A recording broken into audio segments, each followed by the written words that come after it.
नमस्कार, मी Yogita Pacharne. PDF channel मध्ये तुम्हा सर्वांचं मनापासून स्वागत. जिल्हा परिषद निवडणूक 2026 साठी कुरुळे आळंदी ग्रामीण जिल्हा परिषद गटातून उमेदवारी अर्ज दाखल केल्यानंतर बुधवारी दिनांक 21 जानेवारी रोजी विनयाताई मुंगसे हे विविध गावांमध्ये प्रचार यात्रेचा उत्स्फूर्त कार्यक्रम राबवत आहेत. या यात्रेत त्यांनी मोईगाव, धानोरे, गोलेगाव, पिंपळगाव, चिंबळी, चरोलीखुर्द, महानगाव, निघोजे, सोळू, केळगाव येथे प्रमुख धार्मिक स्थळांचे दर्शन घेतले व स्थानिक नागरिकांचे आशीर्वाद स्वीकारले. कुरुळे आळंदी ग्रामीण जिल्हा परिषद गटातील जनतेने प्रेम, विश्वास आणि उत्स्फूर्त प्रतिसाद देऊन विजयाच्या मार्गाला बळ दिले.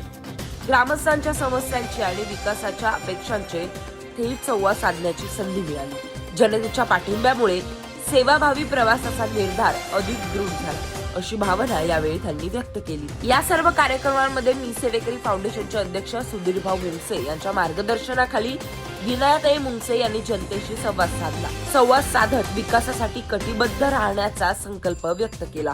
त्यांनी यापुढेही सर्वसमावेशक विकासासाठी प्रामाणिकपणे काम करण्याचा निर्धार ठेवला असून जनतेची सेवा हेच त्यांच्या कार्याचे प्राथमिक लक्ष्य राहील, असे यावेळी उपस्थित नागरिकांना आश्वस्त केले.